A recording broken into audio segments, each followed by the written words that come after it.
Paix sur vous. Salam alaikum. J'espère que vous allez bien. Alors, le titre de la vidéo s'intitule Al-Mahdi, le réformateur. C'est un thème sur le Mahdi que me devais de développer et qui n'a, je pense, jamais été traité sur YouTube, sans vouloir me vanter, bien sûr, bien entendu. Alors, le truc que les musulmans ne comprennent pas, et ceux qui font des vidéos sur YouTube, ils comprennent pas. Ils répètent les hadiths bêtement, voilà, sans les étudier réellement, sans les méditer, sans comprendre qu'il y a des métaphores, sans aller dans le sens profond des hadiths, d'accord, sur le Mahdi. Ils s'arrêtent juste à la lecture. Et c'est pas comme ça que vous allez comprendre le Mahdi, ok? Ils comprennent pas, ils veulent un Mahdi, mais la question que je leur pose, c'est pourquoi vous voulez un Mahdi? Ils vont te dire, bah, on veut un Mahdi, je sais pas, pour rassembler, à la limite. Je sais pas, on sait pas pourquoi ils veulent un Mahdi. Un Mahdi, je pense que c'est un Mahdi pour combattre les mécréants, je crois que c'est ça. Non, ça marche pas comme ça. Alors, ils ont pas compris. En fait, les gens qui sont heureux dans l'islam actuel, ben, je suis désolé de vous le dire, je vous l'annonce. Moi, MK, je vous l'annonce, vous êtes des hypocrites.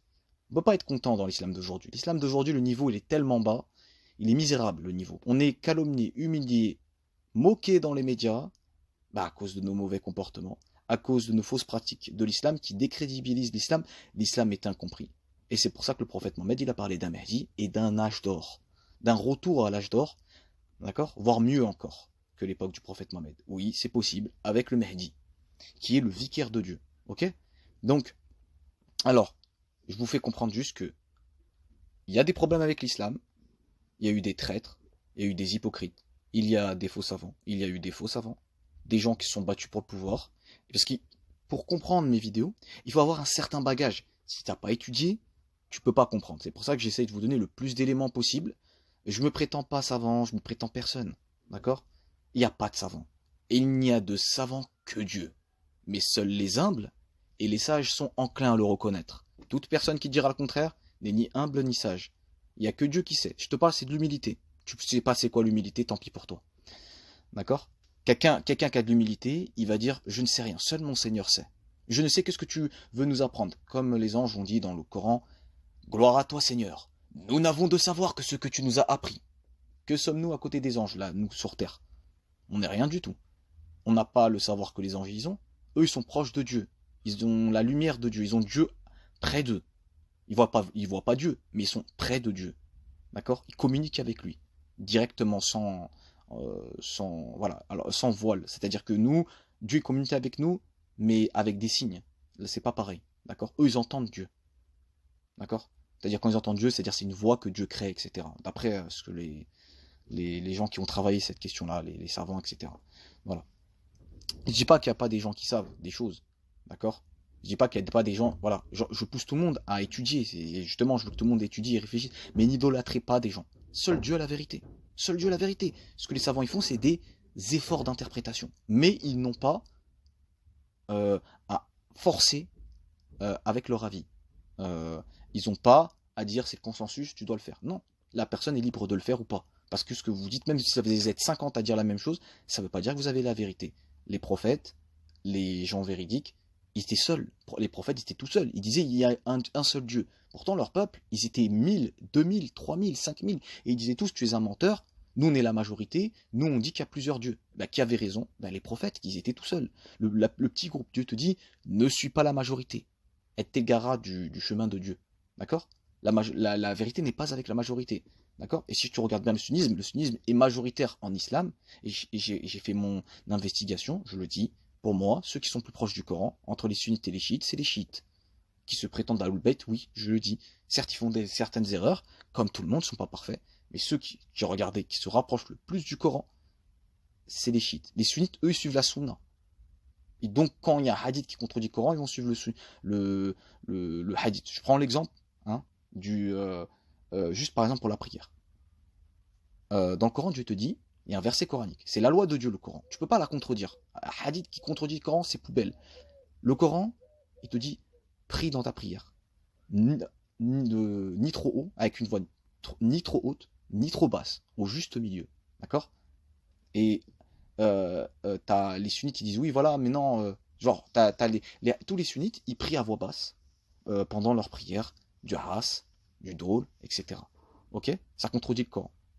Pas trop bas, c'est-à-dire il faut que tu l'entendes, ta voix. Et pas trop, par respect envers Dieu. Après, ils utilisent le hadith de Omar ibn al-Khattab qui criait, etc. Ils te disent non, mais c'est à cause de Omar ibn al-Khattab.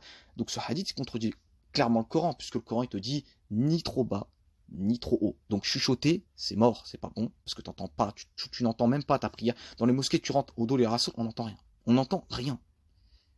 Et voilà, et voilà, donc il faut pas trop la lever, ni trop la baisser. C'est au juste milieu. Il y a beaucoup de hadiths qui contredisent le Coran, et voilà. Donc l'islam, oui, a besoin d'une réforme. Alors, d'habitude, mes vidéos, c'est plus de l'improvisation, pas toutes, hein.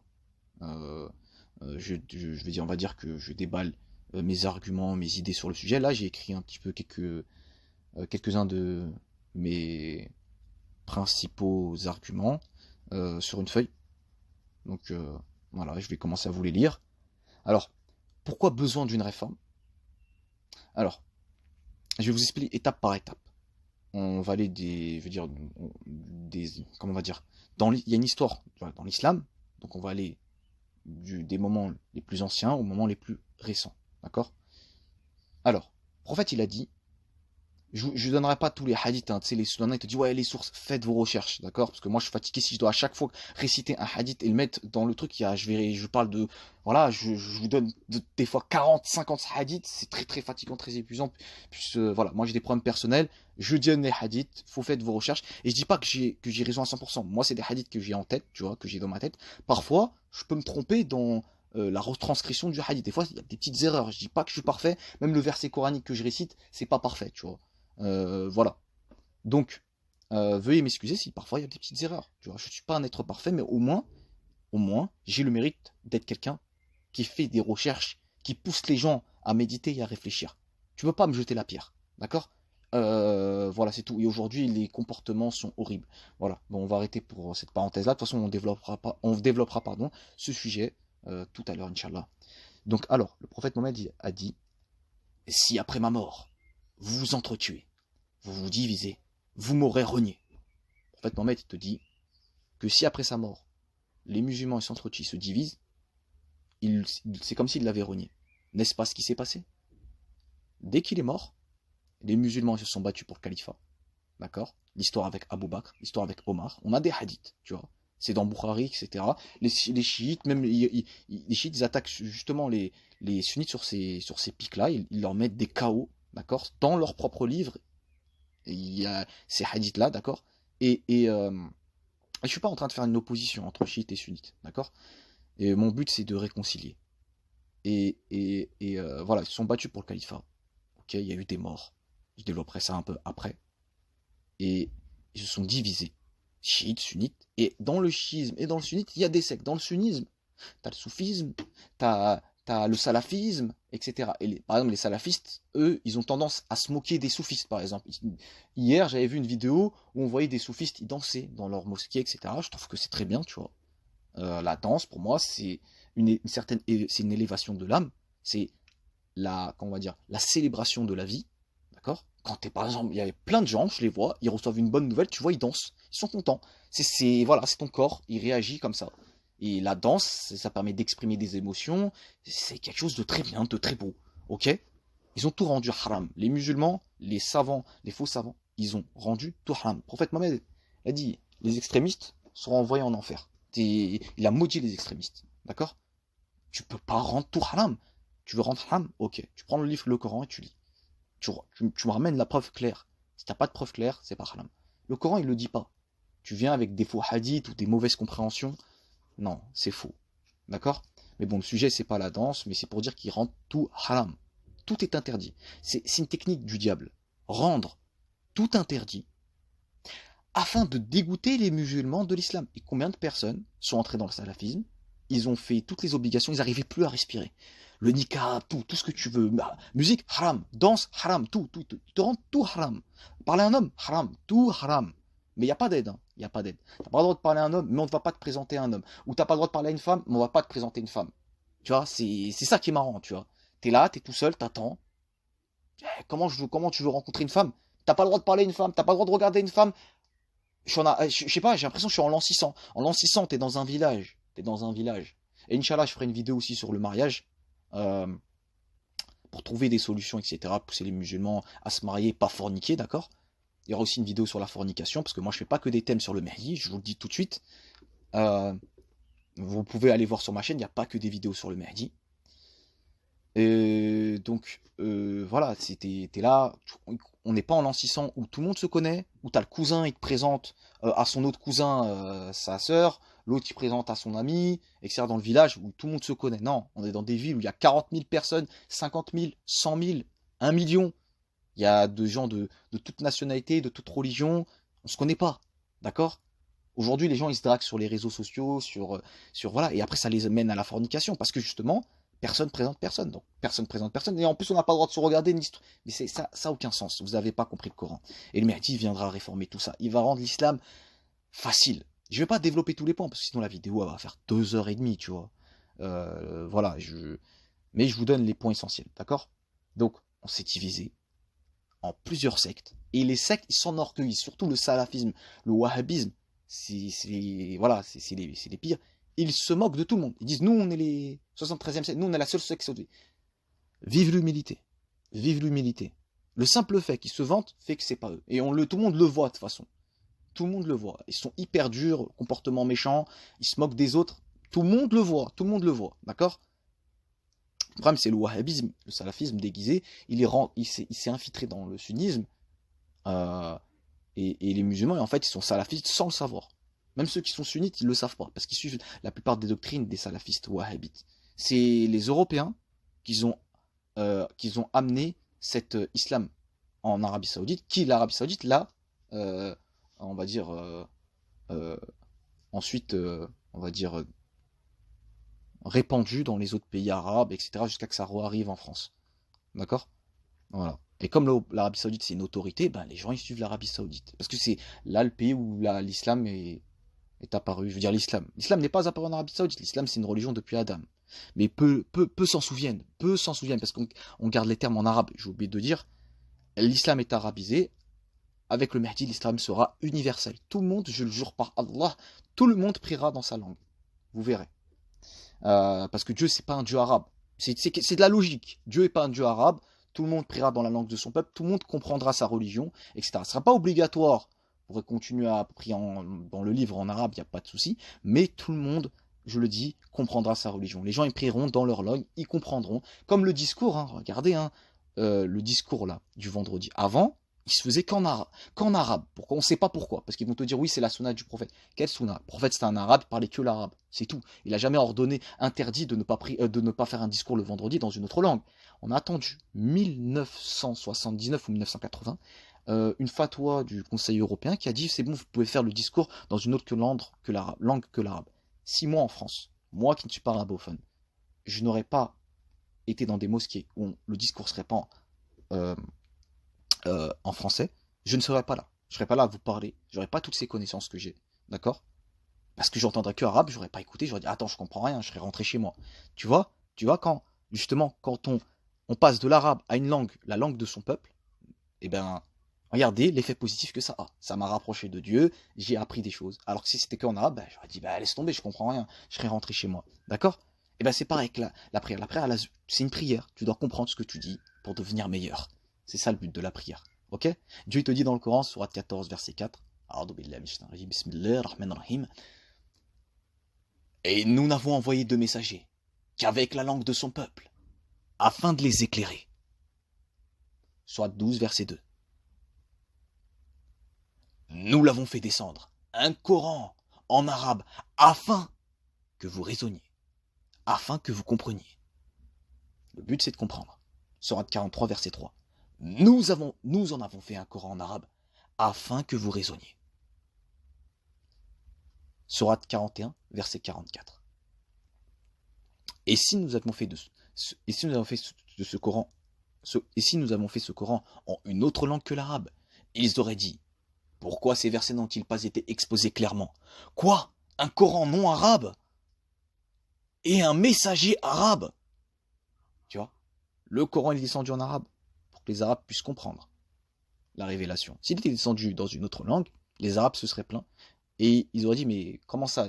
Il y a un messager qui est arabe, il ramène un livre qui n'est pas arabe. Nous, on ne comprend rien. Ils auraient rejeté la révélation. Et Dieu te dit que chaque messager est envoyé dans la langue de son peuple. Pourquoi? Pour que son peuple puisse comprendre, être éclairé. D'accord? Voilà. C'est tout simple. Il n'y a pas de langue divine, arabe, tout ça, c'est une langue spéciale. C'est faux. Trouve-moi le Coran où Dieu dit l'arabe est une langue spéciale, une langue riche, une langue divine. Non. Ça, c'est dans vos têtes, ça. D'accord? C'est une langue comme les autres. Voilà. C'est tout. J'ai déjà fait une vidéo. Hein. Pourquoi les Arabes ont-ils reçu la révélation? Je vous invite à la regarder. Ok? Donc, on revient sur le sujet de la vidéo. Désolé de faire des petites parenthèses. Alors, donc le prophète, il a dit, c'est après ma mort, vous vous entretuez, vous disiez mort erroné. Donc, on s'est divisé en plusieurs sectes. Ensuite, on s'est entretué. Tu prends juste la bataille du chameau. Aïcha vs Ali. Oui, Aïcha a combattu Ali. D'accord? Voilà. Moi, je ne vais pas le cacher. En tout cas, dans les hadiths, il y a quelque chose qui est bizarre avec Aïcha. Soit on a trafiqué les hadiths. Voilà, on a attribué des paroles que Aïcha n'a pas dites. Il n'y a pas de souci par rapport à ça. Mais après, on te dit, oui, mais voilà, c'est la femme du prophète et tout. On a voulu s'attaquer au prophète. Il n'y a pas de souci. Il n'y a pas de souci. Mais alors, pourquoi on n'a pas attaqué les autres femmes du prophète? Hafsa, toutes ces autres femmes. Pourquoi on ne les a pas attaquées? Après, on va dire, non, mais Aïcha, c'est la femme préférée du prophète. Non, là, tu es en train de mentir. La femme préférée du prophète, c'est Khadija. D'accord? Il parlait tellement de Khadija, il y a un hadith qui dit qu'il parlait tellement de Khadija. Il disait Khadija, voilà, il lui parlait tellement, même à Aïcha lui parlait. Aïcha, elle a dit, pourquoi tu me parles tout le temps de cette vieille? Alors que moi, je suis là et tout, je suis jeune, etc. Je suis belle ou je suis jeune, je sais plus exactement le hadith. Mais en tout cas, elle a dit, pourquoi tu me parles tout le temps de cette vieille? Tu vois? Et ça, je trouve ça irrespectueux. Mais vraiment, hein, surtout envers Khadija, apparemment, c'était la deuxième croyante. C'était Ali le premier. Bon, je crois que les sunnites ils disent Khadija puis Ali. Il y en a qui disent c'est Ali puis Khadija. Ok? Donc c'est pas n'importe qui. Elle a accepté directement l'islam et elle a cru en son mari. Elle l'a pas renié et voilà. C'est pas n'importe qui. Bon, elle te dit ça dans les hadiths. Bon, voilà, il y a beaucoup de hadiths où on voit Aïcha elle est jalouse, ou Aïcha elle est égoïste, elle veut pas prêter son chameau, la bataille du chameau justement. Il y a beaucoup de choses, tu vois. Alors, il y a deux solutions. Soit on a trafiqué les hadiths. Mais bon, ça semble bizarre. Pourquoi on n'a pas fait sur Khadija? Khadija, elle était là quand le prophète, il était prophète. Je ne comprends pas pourquoi on n'a pas un hadith sur Khadija. Tu vois, c'est bizarre. Voilà. Les chiites, ils ont leur raison. Bon, il faut pas insulter, il faut pas traiter. Mais ils ont quand même leur raison de se méfier de ce personnage. Je le dis, voilà, soit elle n'était pas comme ça, ou soit peut-être qu'elle s'est repentie. On ne sait pas. C'est pour ça qu'il ne faut pas traiter même les Omar et les Abou Bakr, si ça se trouve. Bon, moi je ne traite pas Omar Abou Bakr, hein. Ça c'est les chiites qui te disent ça. Mais il y a des textes bizarres sur Omar, Abou Bakr un peu moins. Mais surtout sur Omar, Aïcha, il y en a beaucoup. Hein. Voilà, après il y a d'autres compagnons qui étaient hypocrites, irrespectueux. T'as Talha par exemple qui draguait Aïcha en place publique, qui dirait dès que le prophète il pique nos femmes, dès qu'il meurt, j'épouse sa femme. Le prophète lui a dit d'arrêter et il a continué, tu vois. Et il y a des savants, ils ont dit il est sorti de l'islam, c'est une parole très grave, tu vois. Et bon, l'un il te dit il repentit par la suite et tout, bon, d'accord. Mais il y a des compagnons qui étaient irrespectueux, hypocrites, menteurs, voilà. Moi je dis personne, je fais que juste te relater ce qu'il y a. Tu m'as vu insulter? Non, je juste dit il y a ça. Il y a ça et il y a ça. C'est tout. Alors, ils se sont entretués. La bataille du chameau. T'as eu, par la suite, Yazid. Parce que beaucoup de musulmans ne connaissent pas leur histoire. Yazid, il a fait des massacres sur les musulmans. Ok? T'as Muawiyah, pareil. Pareil. Ok? Donc, il y a eu des massacres, des batailles, des guerres. Voilà. Même Ali, il a brûlé les Hawa ou Hawawij, là je sais pas comment le dire, je suis pas arabophone, désolé. Il les a brûlés parce qu'ils ont voulu l'idolâtrer, ok. Voilà, je cautionne pas son acte, mais voilà, c'est tout. Donc on a renié le prophète, ok. Après t'as d'autres hadiths, t'as le prophète Mohammed, il dit le premier qui changera ma sunna sera Yazid. Ok, il y en a ils ont dit que c'était Yazid le fils de Muawiyah. Dans une autre version, t'as le premier qui changera ma sunna sera Muawiyah, tu vois. Bon, tu vois, c'est pour ça qu'il faut faire gaffe avec les hadiths, parce qu'on a plusieurs versions, plusieurs choses qui se ressemblent, comme si quelqu'un, voilà, il avait dit, il avait pas pris connaissance de ce hadith-là, donc il a écrit lui de son côté, tu vois, il y a beaucoup de choses qui sont bizarres. Il y a des hadiths qui ont été créés, des hadiths politiques, tu vois, juste pour avoir le pouvoir, par exemple, Muawiyah, il demandait des hadiths à Abu Huraira, qui est considéré comme un menteur. Mais les sunnites, eux, le considèrent comme une personne véridique, mais c'est parce qu'il y a plusieurs personnes qui ont relaté des grands rapporteurs de hadith. Grand rapporteur ne veut pas dire meilleur, égal qu'à rapporté beaucoup de hadith, c'est tout. D'accord? Mais je vous fais aussi une confidence. Les hadiths ils ont été interdits par le prophète Mohammed à l'écrit. D'accord? Les savants, ils ont fait une petite pirouette pour pouvoir les avoir à l'écrit. Mais il y a beaucoup de hadiths qui démontrent que les hadiths sont interdits à l'écrit. Justement, pour que qu'on ne divinise pas la parole du prophète et qu'on ne les mette pas sur un pied d'égal au niveau du Coran. Le problème, c'est que dans les faits, dans la théorie, on te dit que les hadiths sont en dessous du Coran, mais dans la pratique, les hadiths, les musulmans, c'est que les hadiths. Et si par exemple tu dis que tu suis le Coran, ils te disent que si tu suis que le Coran, tu vas en enfer. Ils te disent ouais, t'es un koufar, t'es un mécréant, ou je sais pas ce qu'ils te disent. C'est super grave. Tu suis la parole de Dieu, tu dis moi je suis de la parole de Dieu. Non, tu vas en enfer. Pourquoi? Non, mais t'as rejeté le prophète. Ah bon? Le Coran, c'est qui l'a ramené? C'est Abraham? Non, c'est pas Abraham. Ah, excuse-moi, pardon, désolé. C'est Jacob? Ah non, c'est pas Jacob. C'est Moïse? Ah non, c'est pas Moïse. Ah, excusez-moi, pardon. Ça doit être Jésus. Ah non, c'est pas Jésus. Ah, c'est le prophète Mohammed. Donc, prophète Mohammed, il a ramené le Coran. J'adhère que le prophète Mohammed est un prophète. J'adhère à son livre et je dis que j'atteste que Mohammed est un prophète. J'ai suivi le prophète ou pas? Le prophète Mohammed, Aïcha l'a dit, c'est un Coran sur pattes. C'est-à-dire, il agissait comme le Coran. Et Aïcha, il dit dans un autre hadith, sa parole, c'était le Coran. D'accord, ok. Il te répondait que par le Coran. Ok, d'accord, très bien. Donc, tu vois, quand tu suis que le Coran, par exemple, je suis pas coraniste, hein, je m'en fous de ce terme-là. T'es pas un apostat, puisque tu suis la révélation de Dieu. Dieu te dit, c'est un guide. Sourate 43, verset 3, te dit, en vérité, c'est un guide et une guérison pour les poitrines. C'est un guide. Le livre, Dieu te dit, c'est un livre complet, pleinement détaillé. C'est un guide. À partir du moment où il manque des choses, je suis désolé de le dire, déjà, ça veut dire Dieu, c'est pas un guide, puisque il y a d'autres choses dans des hadiths, déjà qu'ils ont été interdits, mais en dehors. Donc ton livre n'est pas un guide, puisque il est pas complet. Il me manque des choses. Tu vois le truc? Et en plus, Dieu se contredit. Il te dit c'est un livre pleinement détaillé, etc. C'est un guide. Je veux dire, attends, Dieu, tu m'as donné ton guide, mais ton guide, attends, il y a des autres choses à côté que je dois faire, c'est obligatoire. Non, la sunna, dans le meilleur des cas, c'était de la sagesse, c'était pas un truc obligatoire. On a rendu des textes, des hadiths obligatoires, on les a sacralisés, on en a fait des lois, alors que la loi, la sunnatillah, qui veut dire loi de Dieu, sunna ça veut dire loi, et ça veut dire tradition, et ça veut dire cheminement. D'accord? Les hadiths, la sunna du prophète, c'est une tradition ou un cheminement. Mais c'est pas une loi. La loi, c'est le Coran. Haram halal. Le hadith, il peut pas dire haram halal. C'est impossible. Sinon, ça veut dire le Coran, il manque des lois. Tu vois, le Coran, c'est l'équivalent des tablettes de Moïse. C'est les lois. T'as des lois. Le haram et le halal. C'est ça. Il est complet dans ce sens-là. D'accord? Donc voilà. Alors, on continue. Je continue de vous lire ce qui est écrit sur ma feuille.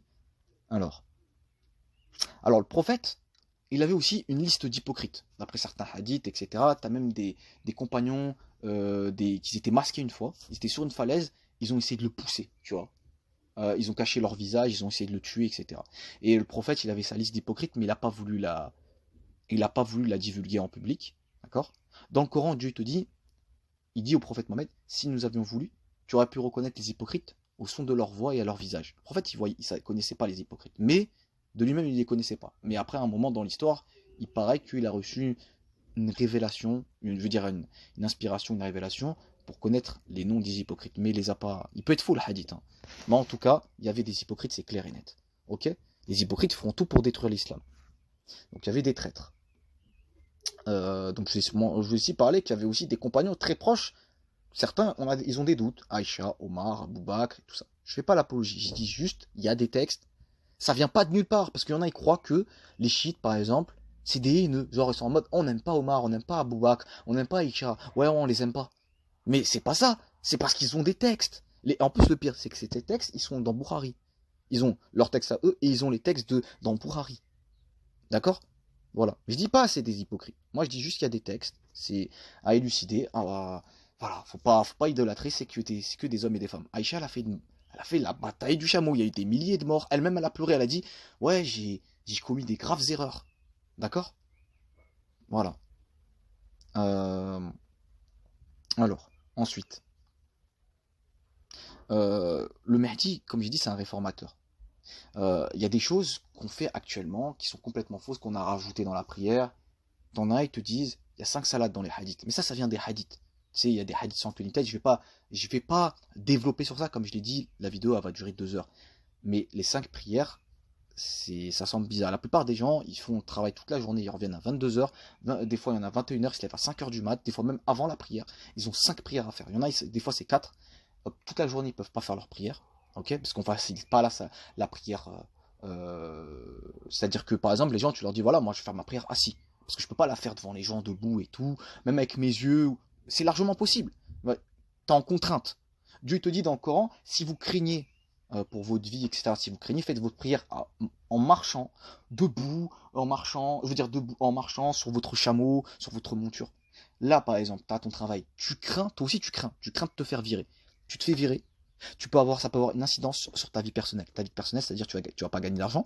Tu peux être viré de ton logement. Ta femme, ça crée des problèmes de couple. Ta femme, elle peut divorcer, parce qu'il y a des femmes, bah, euh, malheureusement, elles sont là pour l'argent. Voilà, ça crée des problèmes de couple. Divorcer, tes enfants, bah voilà, ils vont aller avec peut-être tu vas perdre tes enfants, la garde de tes enfants, etc. Tu vois, ça emmène des embrouilles. Il y en a qui se suicident parce qu'ils perdent leur travail. Tu vois, donc il y a tous ces éléments-là. D'accord? Si tu fais ta prière, voilà. Donc, tu peux la faire assis, tu peux la faire allongée, sur le côté, tu peux faire avec tes yeux. Voilà. Quand tu es en contrainte, d'accord? Tu es en contrainte, tu peux la faire. Dieu te dit, il y a des éléments dans le Coran. Mais ça, c'est pas étudié, c'est mis de côté. C'est mis de côté au profit d'une fausse sunna qui n'est pas comprise, etc.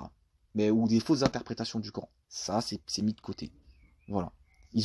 Malheureusement, les savants d'aujourd'hui, ils ont une vision très restreinte. C'est pas ouvert. Je redévelopperai le sujet des savants un peu plus tard dans la vidéo. Donc,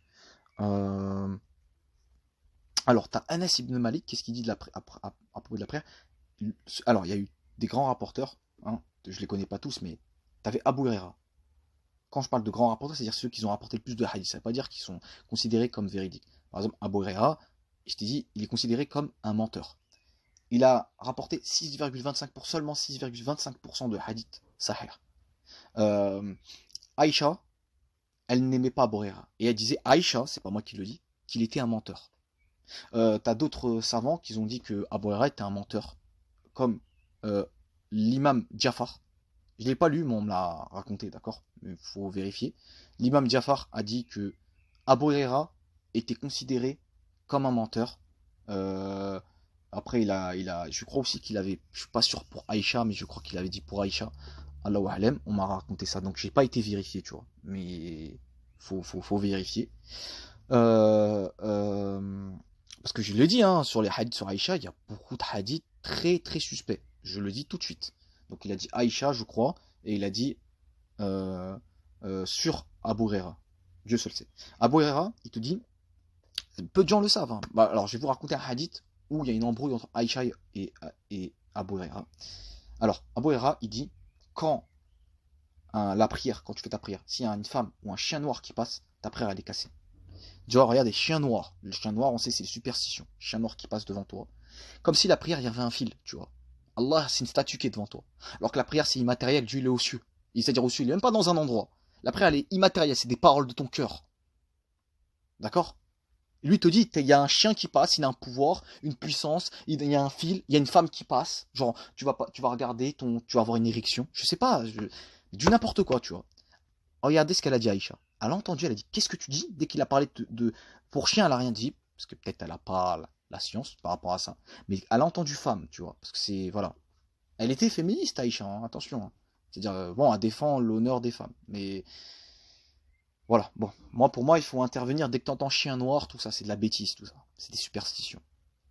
Et il est dit qu'à la fin des temps, les musulmans suivront des superstitions. Elle a entendu ça, elle a dit, mais qu'est-ce que tu racontes toi? Elle a dit, moi, j'étais, elle a dit ça à Abu Huraira, j'étais devant le prophète. Je passais mes pieds sur sa tête, je mettais mes pieds sur sa tête, je passais devant lui, je mettais mes pieds sur sa tête, devant sa prière, etc. Il ne m'a jamais rien dit. Abu Huraira, en entendant cela, se rectifia. Donc tu vois bien qu'une femme qui passe devant la prière, elle peut, le hadith te le dit, il se rectifia. Donc c'est-à-dire Abu Huraira, il raconte des trucs dont il n'est même pas sûr. Il ment. Le prophète Mohammed, il a dit, hein, celui qui ment sur moi, qui prépare sa place en enfer. Il dit des trucs, donc il dit des trucs, soit il n'est pas sûr, et il prend la responsabilité, ou il ment. Il n'y a pas que ça. Aïcha, comme il est dit, elle ne l'aimait pas. Et elle disait que c'était un menteur. T'as des savants, c'était Jafar qui dit que c'était l'imam Jafar, que c'était un menteur. Ok. Ensuite, Abu Huraira, il y a des hadiths, il dit, je venais apprendre auprès du prophète pour remplir mon ventre. C'est-à-dire, il allait le voir, il allait apprendre, après le prophète, il le nourrissait. Pour remplir mon ventre. C'est très grave comme hadith, celui-là. Ensuite, dans un autre hadith,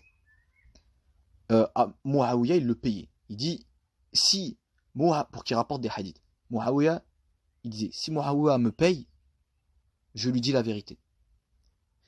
S'il ne me paye pas, je lui mens. Donc vous voyez qu'il ment, c'est un menteur. Et il dit la vérité en fonction de l'argent. D'accord? Et il a eu une très haute place chez Muawiyah, hein, en tant qu'il a eu un poste d'émir, etc. De gouverneur ou d'émir, je ne sais plus. Je ne connais pas trop la différence. Voilà. Il avait même aussi, il avait une, comment on va dire ça, il était à un moment, comment on va dire, un serviteur d'une femme qui avait un haut degré de noblesse, et elle l'a maltraité un petit peu, tu vois, elle lui a dit qu'il montera pas sur le chameau, seulement, je sais plus comment, d'une manière bizarre. Ensuite, lui, quand il est mort, son mari, il a attendu ça, il s'est marié avec elle. Et quand il s'est marié avec elle, il s'est vengé. Il a dit, tu ne monteras le chameau que debout, ou tu marcheras, je ne sais plus, ou tu monteras le chameau que assis, ou debout, et un truc dans le genre, tu vois. Il l'a maltraité, ok? Ça, c'est pas une attitude de gens pieux. Je le dis tout de suite, et on le voit que il est pas fiable. Tous les hadiths qu'il a apportés sont bizarres. Tous les hadiths, tous, quasiment tous. On ne dit pas qu'il n'a pas dit des vérités, mais ils te disent que 6,25% de hadiths rapportés par Abu Huraira sont considérés comme sahih. 6, c'est-à-dire 94% de hadiths sont considérés comme faux, ou faibles, ou voilà. Alors, ensuite on continue. Je parlais de la prière. Alors, Anas ibn Malik, il a dit, je ne reconnais rien. Lui qui était aussi un grand rapporteur, il a dit, il a connu le prophète à 12 ans. À la fin de sa vie, il a dit, je ne reconnaîtrai plus rien de la prière du prophète Mohammed. C'est Anas ibn Malik qui a dit ça. D'accord? Alors, moi, je vous dis une chose. Dans le Coran, il n'y a pas de rakat. Tu vois, ça parle pas de rakat, mais ils te disent comment on fait la prière dans le Coran, etc. Il n'y a pas les ablutions. Déjà, ça, c'est une grande ignorance. Les musulmans, vous connaissez rien du Coran. Comment pouvez-vous oser dire qu'il n'y a pas les ablutions dans le Coran? Sourate 5, verset 6, Dieu te dit, ô croyants, quand vous vous levez pour la prière, lavez vos visages, lavez vos mains jusqu'au coude, passez les mains mouillées sur vos cheveux, et essuyez vos pieds jusqu'aux chevilles. Et les savants, ils ont dit, les ablutions du Coran sont valables. Je veux dire, pas valables, parce que les ablutions du Coran, c'est les vraies ablutions. Pardon. D'accord? Et il a dit, ce qu'il y a en dehors, mettre dans le nez, tout ça, c'est de la propreté, c'est du bonus, c'est pas obligatoire. D'accord? Tout ce qu'il y a dans la sunna, c'est pas obligatoire. C'est un bonus. Et encore, on sait même pas si c'est vrai. D'accord? Ok. Ensuite, on te dit, ouais, mais comment, dans le Coran, il n'y a pas écrit comment ça casse les ablutions. Ouais, c'est-à-dire le Coran, pour eux, ils font pas confiance au Coran. La loi de Dieu, pour eux, elle n'est pas complète. Eh bien, je suis désolé de vous le dire. Dieu te parle du tayammum, il te parle de... voilà, il te dit... alors, il te dit, comment, quand tu dois faire ta prière et que tu trouves pas d'eau, il te dit, si vous êtes, par exemple, vous avez eu un rapport sexuel et que vous êtes pollué, tu recourez à l'eau, ou si vous ne trouvez pas d'eau, à la terre sainte, d'accord? À de la terre pure. Ok? Donc on voit que déjà que le rapport sexuel, tu dois te purifier. D'accord? Donc on retrouve ça dans les hadiths. Ensuite il dit, si vous êtes allé faire vos besoins. Donc là, dans les hadiths, on te dit que si par exemple tu vas aux toilettes, ou bon, peut-être il y a une divergence si tu pètes et tout. Dans la prière, bah tu dois refaire tes ablutions. Mais bon, pour moi, je suis pas sûr à 100% pour ça. Mais c'est sûr que pour les si tu vas aux toilettes, dans le Coran il y a écrit, si vous revenez de là où vous avez fait vos besoins, vous devez euh, vous purifier. D'accord? Donc tu vois les besoins, et tu peux même mettre bon voilà tout, lâcher des gaz aussi, tout ça. Bon, t'as compris. Euh, ça, ça casse les ablutions. Dans le Coran, il te dit si vous revenez de là où vous faisiez vos besoins. D'accord? Ok? Donc tu vois, dans le Coran, tu as ce qui casse et tu as comment faire les ablutions. D'accord? Ok. Dans le Coran, par rapport à la prière, tu te dis ouais, mais comment on fait la prière alors? Ah, pas de souci, je vais te le dire. Dans le Coran, tu as des. Parce qu'en fait, ce travail-là n'a pas été fait. Ça, c'est trop facile. Ils n'ont pas voulu se casser la tête, ils ont dit ah, on a nos hadiths, ouais, les rakats, se prosterner et tout. Voilà, on se casse pas la tête. En fait, les gens ils te disent ouais voilà comment on fait la prière dans le Coran et tout. Nous on a appris la prière dans les hadiths. C'est faux, vous n'avez pas appris la prière dans les hadiths. Personne n'a appris la prière dans les hadiths. C'est faux. La plupart, ils ont appris la prière en regardant les autres. T'as ton ami par transmission. Ton ami, ta mère, ton père, ils te montrent comment faire. Et c'est comme ça que ça se transmettait. D'accord? Donc voilà. Et donc, dans le Coran, ils n'ont pas voulu faire le taf, le travail d'investigation pour retrouver les passages et comment prier. D'accord? Inch'Allah, je ferai une vidéo sur la prière exclusive qui s'apparente que au Coran, sans les hadiths.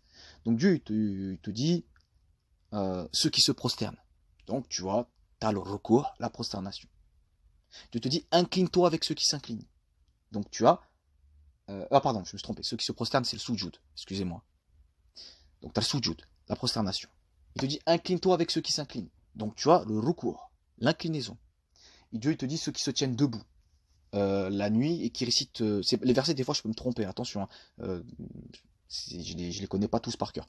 Ceux qui récitent debout le livre la nuit, qui psalmodient le livre. Donc tu vois que il y a la position debout. Ils récitent le livre. Tu vois, debout, on récite le livre. Psalmodie le livre. D'accord?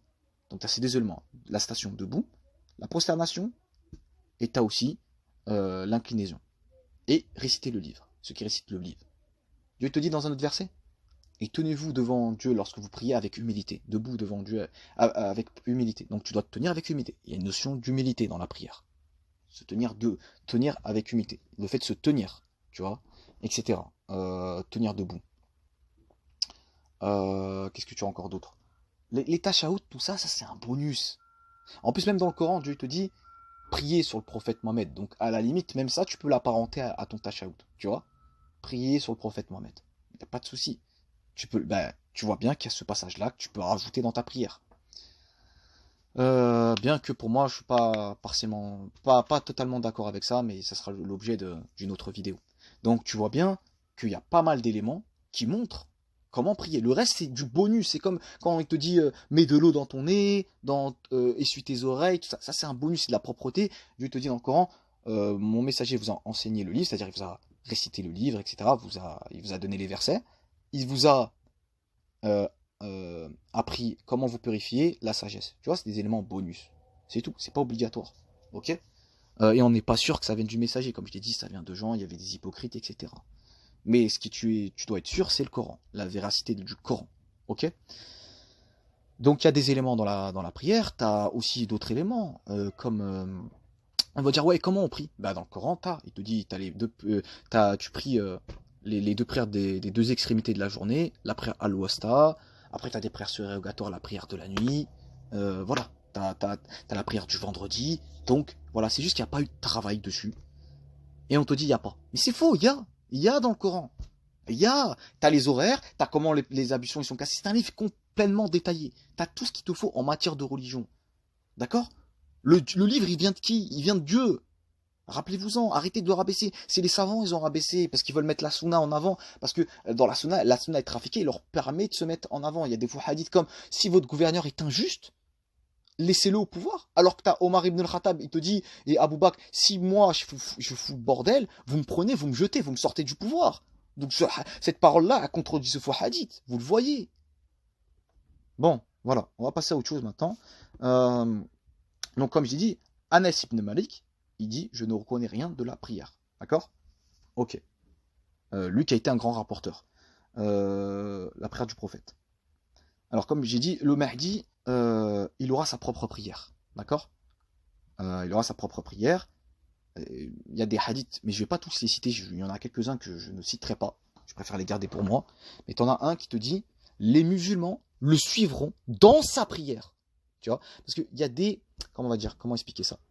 Il y a des sens cachés dans les hadiths. Il y a des hadiths, c'est des métaphores. Le prophète, il parlait beaucoup en métaphores. Et il faut comprendre. Ils le suivront dans sa prière, sa propre prière. Tu vois? Il aura une prière à lui. Et moi, je pense que c'est la prière du Coran. Parce que la prière du Coran, elle est libre, en fait. D'accord? Elle est libre. C'est un lien, la prière. C'est un lien personnel que tu as avec Dieu. Après, moi, je pense que le prophète, il a fait comment on va dire, instaurer des rakats, tout ça pour le groupe. C'est-à-dire que tu as l'imam, on doit suivre l'imam. D'accord? Mais quand tu es seul, tu l'as fait comme ton cœur il le ressent, en t'appuyant sur le Coran. D'accord? Les rakats, c'est pas obligatoire. Regardez les gens du livre, les anciennes révélations, etc. Ils n'ont pas de rakats. Les chrétiens et les juifs, ils en ont pas. D'accord? C'est-à-dire, les prosternations, tu les fais, mais tu en fais autant que tu veux. Il n'y a pas de... Tu dois faire 5, 8, etc. D'accord? Tu veux être à genoux, prier à genoux. Tu veux être debout, tu pries debout. Tu veux... Quand quelqu'un il est malade, il prie sur son lit, etc. Vous voyez bien que c'est pas quelque chose que de physique, tu vois, c'est spirituel aussi. Le malade, il prie dans son lit, il prie sur la chaise. Donc, peu importe en vérité la position, mais le mieux, suis les conseils de Dieu. Debout, inclinaison, prosternation. Le Coran, il t'en parle. Donc voilà, moi j'essaie d'être le plus sincère possible, je fais mes investigations dans le Coran, Inch'Allah, et je vous proposerai ma lecture du Coran, Inch'Allah, et je ne prétends pas avoir la vérité, je le dis sans arrêt. Tu auras des gens, je sais, dans les commentaires, ils vont venir, ils vont regarder 5 minutes de vidéo, ils te connaissent même pas, ils ont vu même pas une vidéo ou deux, et ils parlent, ouais, tu te prends pour qui, tu crois que tu as la vérité? J'ai pas la vérité, personne n'a la vérité, seul Dieu a la vérité. Voilà. Alors, on continue. Alors, il y a une autre question que je vais vous poser. Si le prophète, il nous parle du Mahdi, il nous dit qu'il y aura un guide bien guidé. Le Mahdi, ça veut dire bien guidé, le bien guidé, Al-Mahdi. D'accord? C'est tout simplement que nous ne sommes pas bien guidés. D'accord? On est égarés, on le voit comment on s'entretue, etc. Les divergences, l'islam, comment il est rabaissé. Dieu l'envoie un bien guidé qui va nous expliquer le Coran. D'accord? Ce qui n'a pas été compris dans le Coran, les faux hadiths, il les verra, etc. Et il fera sa propre sunna. Chaque prophète, chaque envoyé fait sa sunna à lui. D'accord? Voilà. Et de toute façon, la sunna qu'il va faire, elle va ressembler à celle du prophète Mohammed. Le Mahdi, c'est le prophète Mohammed en 2020. D'accord? Alors, là, je vais parler un peu des savants.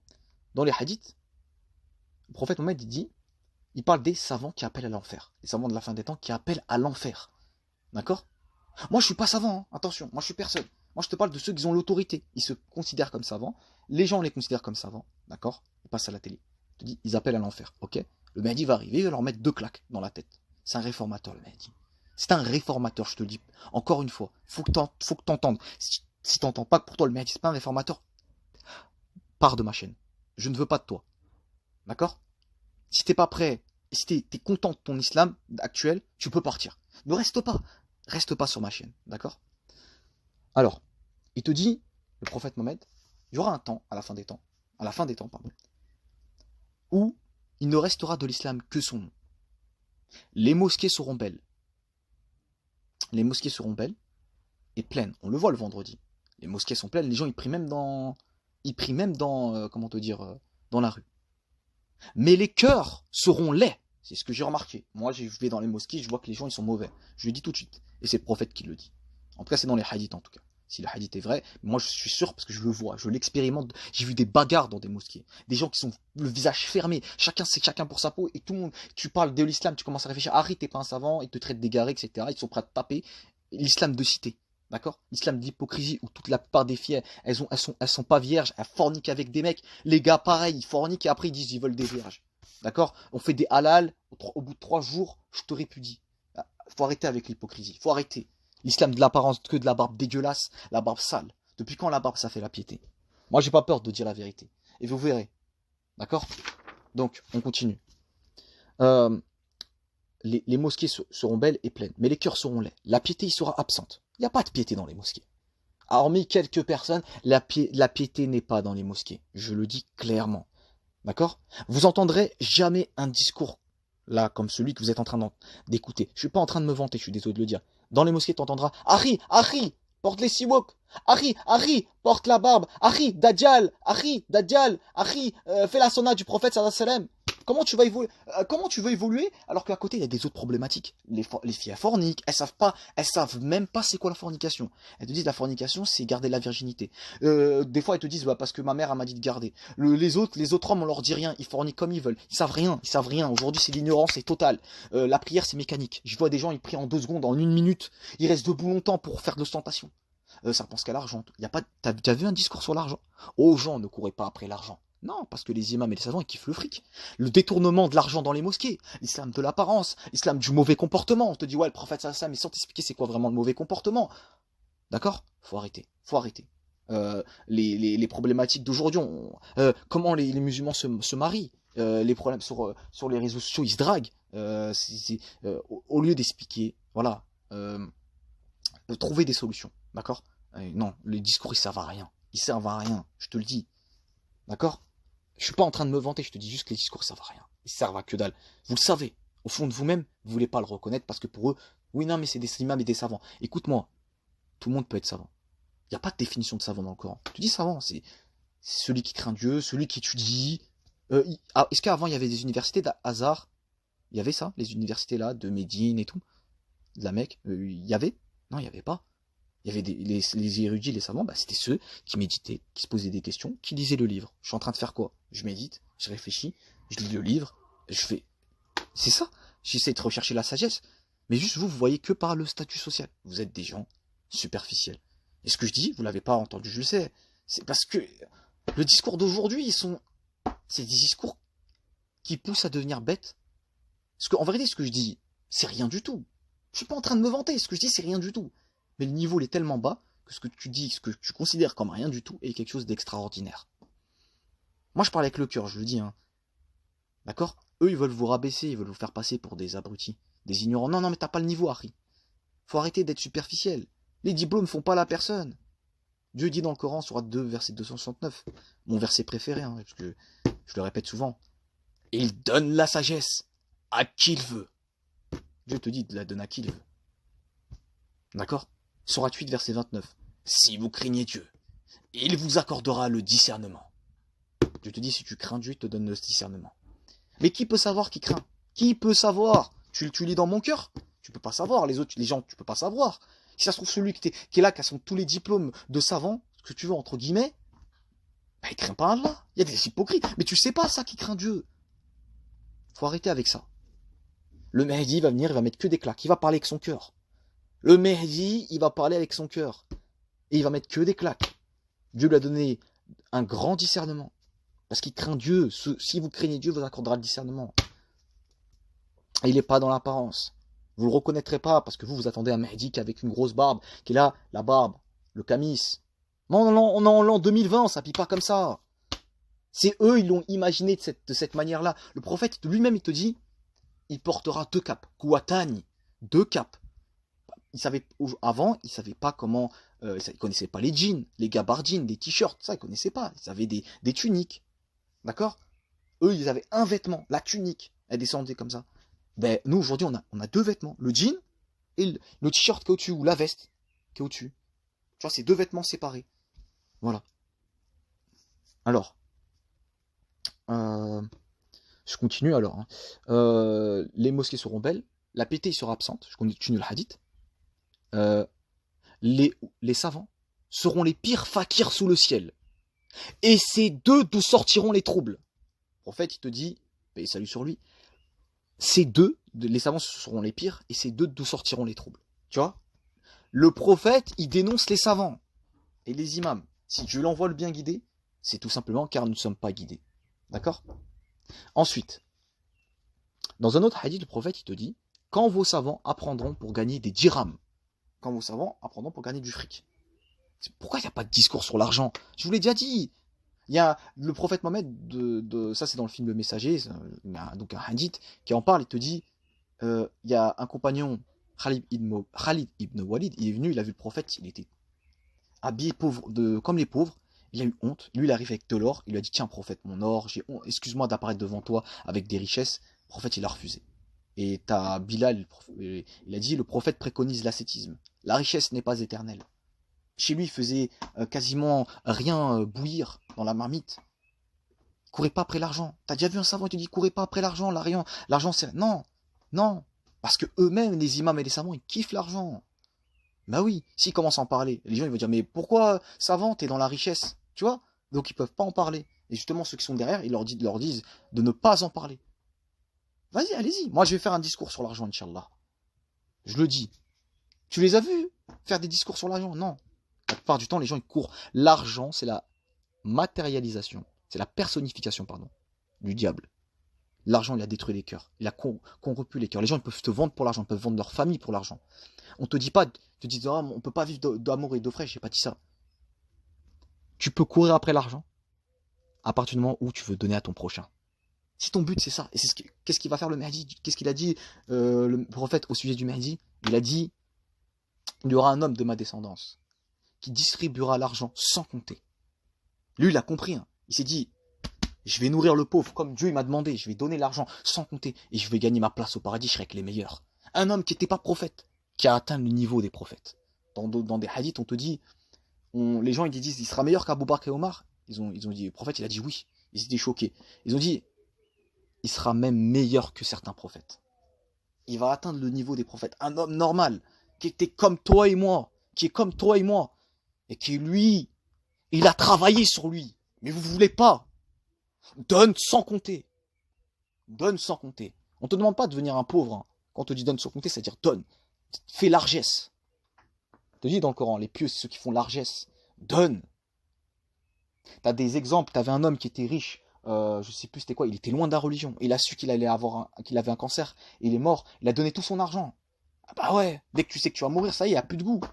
Cette vie n'a plus de goût. Donne avant que ce soit trop tard. On le voit dans la situation avec le coronavirus. Hein? Donc donnez. C'est ça qui va faire la différence. Le Mahdi, il vient pas pour prendre. Le Mahdi, il vient pour donner. Tous ces faux Mahdi, tous ces gens qui essayent de se faire passer pour le Mahdi, ou que tu utilises des gens pour faire croire, parce que tous les gens avec qui j'ai discuté, ils sont venus me voir, ils me disent, ouais, je connais le Mahdi. Je fais, ah ouais, ouais, j'en connais un. Il montre une photo, je sais pas le Mahdi. Déjà, physiquement, il le ressemble même pas. Il a aucune lumière, mais c'est pas que ça, c'est pas que ça. La personne, je lui dis, il a fait quoi? Rien, c'est le Mahdi. Mais quoi, en quoi? Il a une science de ouf, la sagesse de ouf. Qu'est-ce qu'il a fait? J'aime pas utiliser le mot ouf, désolé. Euh, euh, il a fait quoi? Il a fait quoi spécial? Vous comprenez? Il dit c'est le Mahdi. Il a fait quoi? Il y en a, ils se prétendent Mahdi. Le Mahdi se prétendra jamais Mahdi. Le Mahdi, il ne veut pas être le Mahdi. En tout cas pour les hommes. Il veut être le Mahdi que pour Dieu. Si Dieu lui donne la mission, il accepte. Que pour Dieu. Il fera le bien que pour Dieu. Mais il ne cherchera jamais à se mettre en avant. D'accord? Le Mahdi, c'est celui qu'on ne croira pas que c'est le Mahdi. Et il ne dira pas qu'il est le Mahdi. On va lui dire que tu es le Mahdi. Je ne suis pas le Mahdi. Il continuera. Peut-être qu'il le sera. Peut-être qu'il aura le doute. Je ne sais pas s'il aura la confirmation. Peut-être qu'il l'aura à un moment. Je ne sais pas. Dieu seul sait. Mais il ne le dira pas avant la Mecque. Et personne ne connaîtra le nom du Mahdi. Le Mahdi, c'est quelqu'un d'humble. Les chiites, ils ont des textes qui disent celui qui dit le nom du Mahdi est maudit. D'accord? Voilà. Moi, je fais les liens entre les textes. D'accord? Celui qui dit le nom du Mahdi est maudit. Et en gros, en fait, bon, il est un peu trafiqué, je pense, le hadith. Mais en gros, le Mahdi ne veut pas qu'on dise son nom. Il ne veut pas qu'on dise son nom en public. Pourquoi? C'est quelqu'un de humble. Faut réfléchir. Tu dis, mais pourquoi le Mahdi, on ne doit pas dire son nom? Eux croient que c'est quelque chose de mystique. Non! Tout simplement, car c'est quelqu'un qui est humble. Les savants, ils te disent, il utilisera un pseudonyme. Ça y est? Le Mahdi sera sur Internet et sur YouTube. D'accord? Bon, je ferai une vidéo spéciale aussi sur ça. Comment le Mahdi va communiquer. Il y a des rêves qui disent qu'il est à travers les réseaux sociaux. Le Mahdi, il parlera du Mahdi. Ce sera le meilleur pour parler du Mahdi. Pourquoi? Il y a un hadith qui te dit il enlèvera le voile d'ignorance concernant le Mahdi. D'accord? Pourquoi il va comprendre le Mahdi? Il sera le meilleur à parler du Mahdi. Déjà parce qu'il parle avec son cœur. Mais parce que les hadiths, c'est sa vie. Les rêves, c'est sa vie. Exactement. Mais il y en a, ils font quoi? Ils découpent les hadiths, ils découpent les rêves et ils prennent qu'est-ce qui les arrange. D'accord? Mais le Mahdi, il n'est pas dans le vice. Il sait que c'est lui, au fond. Il le sait sincèrement. Voilà. Il n'a pas besoin de se prouver. Il sait qui il est. Les autres, eux, ont besoin. Donc, vous verrez, tous ceux qui cherchent à être le Mahdi, c'est pas les Mahdi. Le vrai, il cherche pas. Lui, son but, hein. Lui, tu vas voir comment tu vas le reconnaître. Ses actions, ses paroles, son niveau d'humilité, sa sagesse, sa sincérité. Il est là, il veut donner, il veut pas prendre.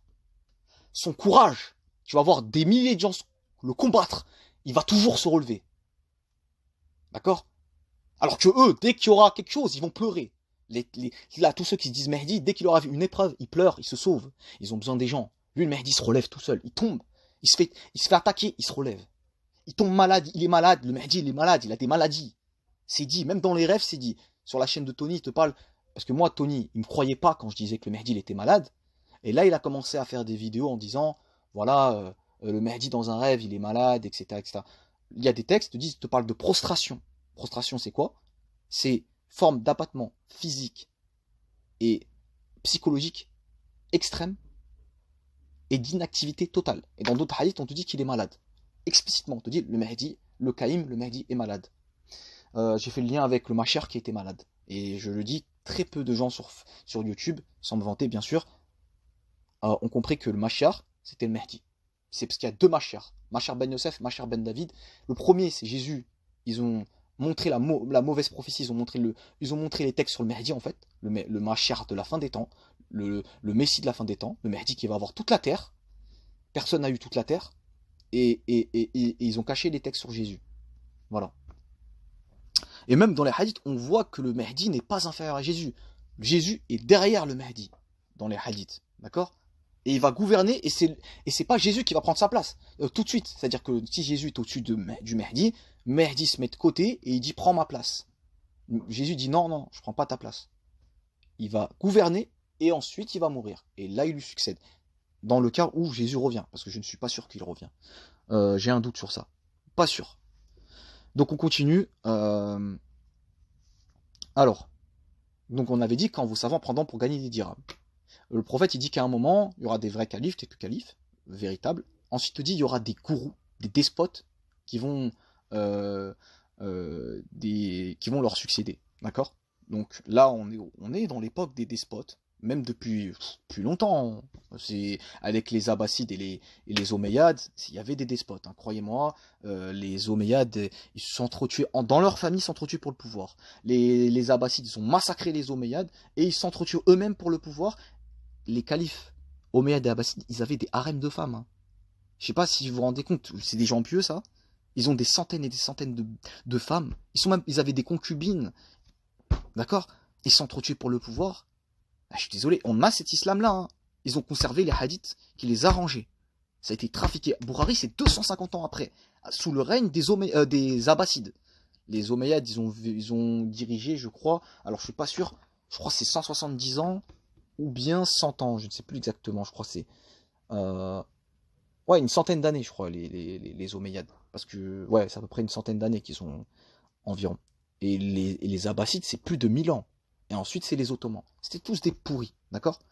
Dieu il a enlevé le califat, et ils ont dit que le Mahdi sortira quand il n'y aura plus de calife. D'accord?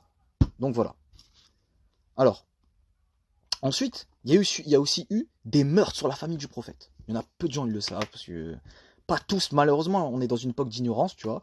Il est dit qu'à la fin des temps, l'islam redeviendra étranger, les musulmans seront ignorants, les véridiques seront rabaissés, c'est-à-dire celui qui parle avec la vérité, ils seront rabaissés et humiliés, d'accord? Par exemple, moi, tu vas venir, les liens, ils vont venir me parler, me dire, ouais, t'es un ignorant, t'es pas un savant. Je suis rabaissé, je suis humilié.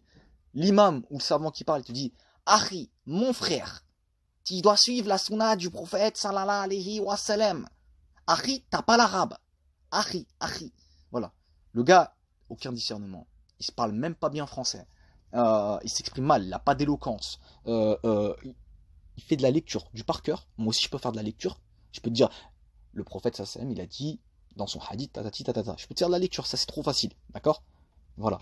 Ils sont ignorants, ils connaissent rien du tout, même le Coran, n'en parlons pas. Voilà. Donc il a dit que les véridiques seront rabaissés, humiliés, les pieux, les véridiques, et les menteurs, les ignorants seront mis au pouvoir, c'est des savants, ils parleront, on les écoutera, d'accord? Moi j'ai pas de statut social, moi je suis juste sur YouTube, voilà c'est tout, d'accord? Et les gens qui, vous verrez, dans les commentaires, il y a des gens qui disent ouais t'es un ignorant, t'es un menteur, malgré tout ce que tu dis, t'es un menteur, tu connais rien. Pourtant tu parles, hein, il y a des connaissances, mais tu connais rien pour eux. Bah, il faut suivre leurs savants. Leurs savants, ils ont la vérité. Bah ouais, ça c'est du shirk. Dire que ton savant a la vérité, c'est du shirk. Il n'y a que Dieu qui a la vérité. Euh, et c'est un manque d'humilité. Mais l'humilité, j'ai oublié de le dire, leurs savants ne leur ont pas appris l'humilité. Pourtant, le prophète, il apprend l'humilité. Mais ils disent qu'ils suivent la sunna. Pourtant, ils connaissent pas l'humilité. Quand tu es dans l'humilité, tu dis, paix sur toi mon frère. Alors je suis pas trop d'accord avec toi, etc. Et tu vois, ils viennent te parler avec... Non, ils viennent, Harry, t'es un ignorant, Harry, non, voilà, bon, t'as compris le délire. Donc voilà, là on a 1 heure de vidéo, je vais me dépêcher un peu de parler pour pas que ce soit trop long. Alors, il y a eu des meurtres sur la famille du prophète. T'as eu, alors, dans l'ordre, hein. Déjà je vais dire juste les meurtres qu'il y a eu, même chez les califes. Premier calife qui s'est fait assassiner, c'est Omar, il s'est fait poignarder. Ensuite, t'as eu Othman, il s'est fait assassiner aussi. Ensuite, t'as eu Ali, il s'est fait poignarder. Lui aussi s'est fait assassiner. Ensuite, okay, Ali, t'as un Ahlul Bayt, d'accord? Quelqu'un qui fait partie de la maison du prophète, d'accord? Ensuite, la famille du prophète. Ensuite, tu as, comment on va dire, Hassan, il s'est fait empoisonner. Ils disent que c'est sa femme, qui est la cousine de Muawiyah, qui voulait se marier avec Muawiyah, et qui lui a promis le mariage, ou je ne sais pas quoi, et elle a empoisonné Hassan. Ensuite, tu as Hussein. Il s'est fait décapiter la bataille de Yazid le calife, fils de Muawiyah, qui lui, Muawiyah, est le fils d'Abu Sofyan, qui a fait assassiner, je veux dire, voilà, la famille du prophète. Beaucoup de compagnons du prophète sont morts, et dont Hussein, qui s'est fait décapiter, le martyr de Hussein, dans la bataille de Karbala. Tu as Fatima, qui est morte mystérieusement. Chez les chiites, ou même dans les, je sais pas si c'est dans les hadiths des sunnites, tu as Omar ibn al-Khattab, il voulait que Ali fasse l'allégeance. Ali ne voulait pas la faire, d'accord? Et Omar, Fatima elle est sortie, et il l'a poussée violemment contre un grillage, ou je ne sais pas quoi, il y a quelque chose qui est rentré dans son corps, et elle avait un enfant, elle a avorté, et elle est morte à 27 ans. Donc je suis désolé, mais mourir à 27 ans, alors qu'elle n'avait pas de maladie, c'est bizarre, donc pour moi, je pense que c'est ce qui s'est passé. Vu la violence de Omar, Omar est connu comme étant un être qui est très, très violent, qui, je veux dire, comment expliquer ça, qui a voilà, caractère très dur, et qui a été un ennemi du prophète pendant très longtemps, s'est converti vers la fin, et il est connu comme étant violent. Donc le hadith qui te dit il a poussé Fatima, il peut être vrai. Je dis pas, je dis ça a du sens. En tout cas, ça a du sens. Voilà. Elle est morte à 27 ans. Il s'est passé quelque chose. Elle n'est pas morte comme ça. D'accord? Et le prophète, il lui avait prévenu, il lui a dit tu vas mourir. Quelques 6 mois après moi, etc. Voilà, c'est juste quelques mois après. Hein. C'est vraiment triste ce qui s'est passé. Il y a des zones d'ombre que les sunnites ne veulent pas mettre en avant. D'accord? Les sunnites, ils aiment bien idolâtrer les compagnons. Oui, ils sont parfaits, c'est des meilleurs. C'est pas vrai. C'est pas vrai. Il y a des bonnes personnes, mais je dis pas, ils sont pas tous bons. Ça, c'est clair et net. Alors, il y a qui d'autre qui a été assassiné? Bon, voilà, je pense que j'ai à peu près tout dit hein, concernant les premiers califes. Et voilà, après, c'est les Omeyyades qui leur ont succédé. D'accord? Alors, ensuite. Donc, suite à cela, Dieu, il a retiré la barakate de cette communauté. Il a retiré la bénédiction sur cette communauté. Bien sûr, il doit rester encore un petit peu sur quelques personnes. Il y a toujours quelques personnes sur qui Dieu va mettre une bénédiction. Mais sur la communauté musulmane, non. Il n'y a pas de baraka. Elle a été retirée. Ils ont massacré la famille du prophète. D'accord? Il y a eu des meurtres. Ils sont battus pour le pouvoir. D'accord? Ok. Donc, alors, Dieu il a retiré la baraka et le discernement. C'est pour ça que les savants, ils n'ont pas le niveau. Ils n'ont pas le niveau. Et je le dis clairement. Certes, il y a certains savants, il y a toujours des exceptions, bien sûr. Comme il y a toujours des gens qui ont une bénédiction alors que la majorité, elle est punie par Dieu, ou maudite. D'accord? Ou Dieu, il est en colère contre eux. D'accord? Donc, je dis pas qu'ils ont réussi à comprendre certains éléments du Coran. Que peut-être même moi que j'ai pas compris. Tu vois? J'ai pas tout étudié, hein. D'accord? Mais ils se sont trompés sur énormément de questions. Parce que il y a eu des meurtres, il y avait des califes qui avaient comment on va dire ça, des harems de femmes, ils sont trop tués, dans leur propre famille, ils sont trop tués pour le pouvoir. T'as le calife Omar II, c'est lui qui a recensé les hadiths, d'accord? 80 ans après la mort du prophète, plus précisément plutôt 79 ans, et ben, il était plutôt correct dans son approche de la religion, et ça a déplu à sa famille. D'accord comment dire, il est considéré comme le cinquième calife bien guidé, alors que c'est un Omeyyade. Et sa famille l'a assassiné. Tu vois. Donc, comment voulez-vous qu'il y ait une bénédiction avec que des meurtres? Et que le prophète, il a prévenu, il a dit, si vous vous entretuez, vous vous divisez, vous m'aurez renié. On a renié le prophète. Et c'est pas pour rien que le Mahdi, il arrive, d'accord? Alors, donc de ce fait, les savants, ils comprennent pas le Coran. Il y a un voile devant leurs yeux. Et cette interprétation-là, la vraie interprétation, elle reviendra au Mahdi, d'accord? Qui descendra de Hassan, de Ali, de Hassan, du prophète Mohammed, d'accord? Et de Fatima. Alors, et donc, il y aura un nouvel âge d'or. Et cet âge d'or-là, pour moi, il sera même supérieur à celle du prophète. C'est pas parce que c'est pas un prophète que le Mahdi, c'est personne. C'est le vicaire de Dieu, c'est le calife de Dieu. Dans le Coran, Dieu il te dit, je vais établir un vicaire. Il parle pas d'Adam, c'est du Mahdi. Allez voir ma vidéo, Al-Mahdi dans le Coran, théorie. D'accord? Moi, je mets théorie, tu vois, parce que je suis pas en train de dire que j'ai la vérité. Certains, ils donnent leur opinion, ils te mettent pas théorie, tu vois. Ils te mettent pas, voilà, que c'est une théorie, que c'est pas sûr. Parce que si tu mets théorie, les gens disent, ah bah ouais, c'est pas la vérité, c'est une théorie. Personne n'a la vérité. Allez voir justement ceux qui s'écrasent et qui mettent théorie, justement. Je dis pas d'aller me voir moi je m'en fous. Je te donne juste la méthodologie. Voilà. Allez voir les gens qui disent théorie, qui sont humbles, je ne sais pas, qui s'écrasent. Ils disent ce que je dis, peut-être c'est faux. Voilà. Alors, ensuite. Alors. Donc, il y aura un âge d'or. Et dans les hadiths, on te dit même que, ça c'est chez les chiites, hein, ils te disent, mais moi je crois qu'il y a des hadiths chiites qui sont vrais. Je suis désolé, moi je suis ni sunnite ni chiite. Je suis juste musulman, serviteur de Dieu. D'accord? Il y aura tellement la science, au temps du Mahdi, elle sera développée. Comment dire, même une femme au foyer, elle pourra donner un jugement islamique. D'accord? Comment c'est possible? Regardez le temps dans lequel nous vivons. Aujourd'hui, il y a des universités. Tout le monde a accès à l'école. L'école est obligatoire jusqu'à 16 ans en France. D'accord? Les gens, ils font de longues études. Aujourd'hui, le minimum, on te dit le bac, c'est rien. Il y en a, ils ont des bacs plus 5, d'autres des bacs plus 8. Il y en a, ils sont médecins, etc. Ils font des études, ils travaillent leur esprit critique. D'accord? Ok?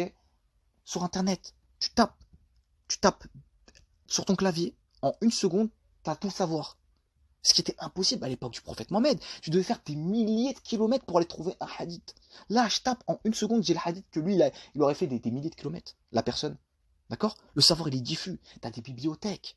Tu as des professeurs, etc. etc. Tu vois, tout est accessible. D'accord? Et c'est pour ça qu'il y aura l'âge d'or. Et c'est pour ça que les gens ils se réveillent, les gilets jaunes, tout ça. Parce que les gens ils commencent à être instruits. Ce qui n'était pas possible au Moyen-Âge. Ce qui n'était pas possible en l'an 600. Et c'est comme ça qu'il y aura l'âge d'or. Les gens vont se réveiller, ils ont le savoir. D'accord? Et le Mahdi, lui, c'est le déclencheur de tout ça. Voilà. Voilà. Moi, pour moi, c'est cohérent ce que je dis. Et c'est pour ça que les savants te disent non, non, non, tu dois apprendre la science auprès de quelqu'un. Mais ça, c'est faux. Ça, c'était avant.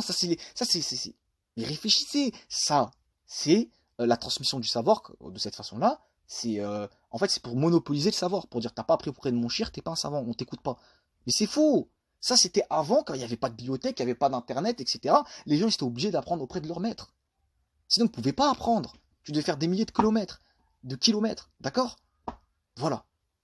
Et utilisez votre discernement. Ça, c'est le discernement que le Seigneur m'a donné. Est-ce que vous avez déjà entendu quelqu'un, voilà, parler avec un discours semblable? Non, il va dire qu'il faut apprendre auprès de la science de l'autre. Non, ça marche plus comme ça. Méditez, observez, regardez. C'est ce que Dieu te demande dans le Coran. Ceux qui méditent la création des cieux et de la terre, ainsi que l'alternance de la nuit et du jour. Et regarde la création de Dieu, regarde autour de toi, l'internet, regarde autour de toi les bibliothèques, les études. On est devenu plus fort que les anciens. Et je vais te le prouver, tu vas voir. Alors, juste une seconde, je cherche, parce que j'avais écrit sur 2 feuilles. Bon. Bon, je trouve pas la feuille en question, la deuxième feuille.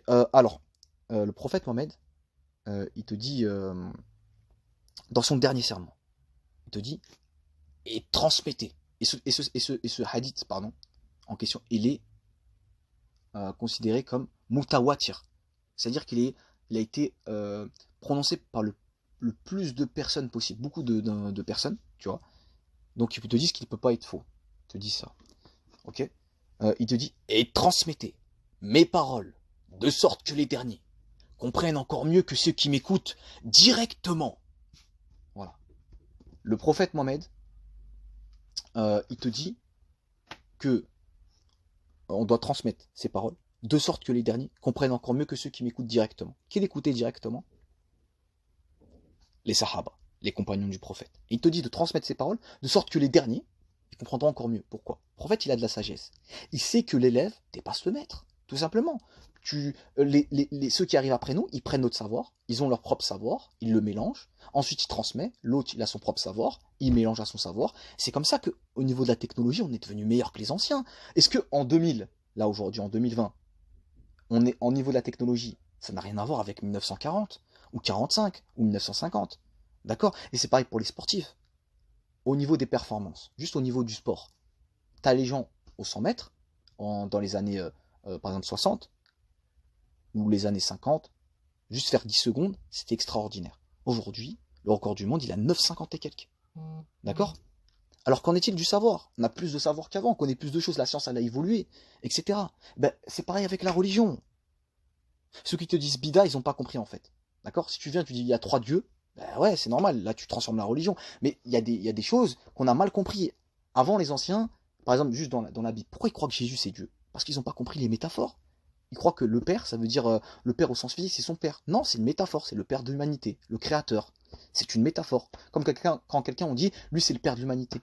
Tu vois ce que je veux dire? C'est pas le Père, il nous a pas engendré. Ou comme quand pour Aïcha, dans le Coran, quand on te dit c'est la mère des croyants, est-ce que c'est notre mère, elle nous a engendré? Non, c'est pas dans ce sens-là. Bon, par rapport au hadith, c'est une femme interdite. Tu vois? C'est-à-dire, voilà, mais je ne vais pas détailler plus que ça. Mais c'est une métaphore, d'accord? Il y a une vidéo sur Aïcha, je vous invite à la regarder. Aïcha n'est pas la mère des croyants, mais une femme interdite. Voilà. C'est une métaphore. Pas qu'Aïcha, hein, les femmes du prophète. Hein. Mais j'ai mis Aïcha pour interpeller les sunnites, parce qu'ils n'ont pas compris. Les imams, ils leur disent n'importe quoi dessus. Donc voilà. Donc je vais vous faire comprendre ça, tu vois. Il te dit transmettez mes paroles de sorte que les derniers comprennent encore mieux que ceux qui m'écoutent directement. Ce hadith, il te met un chaos sec aux salafistes. Tu dis qu'on doit comprendre l'islam selon les plus prédécesseurs. C'est faux. On doit comprendre l'islam concernant les problématiques de notre époque, avec les gens de notre époque. D'accord? On peut s'appuyer sur les anciens pour regarder, mais c'est pas la même époque, tout simplement. D'accord? Il te met un chaos salafiste. Si le salafiste il est de bonne mœurs, il est de bonne foi, il va dire ouais c'est vrai le prophète il l'a dit, je reconnais. Voilà, c'est vrai, t'as raison.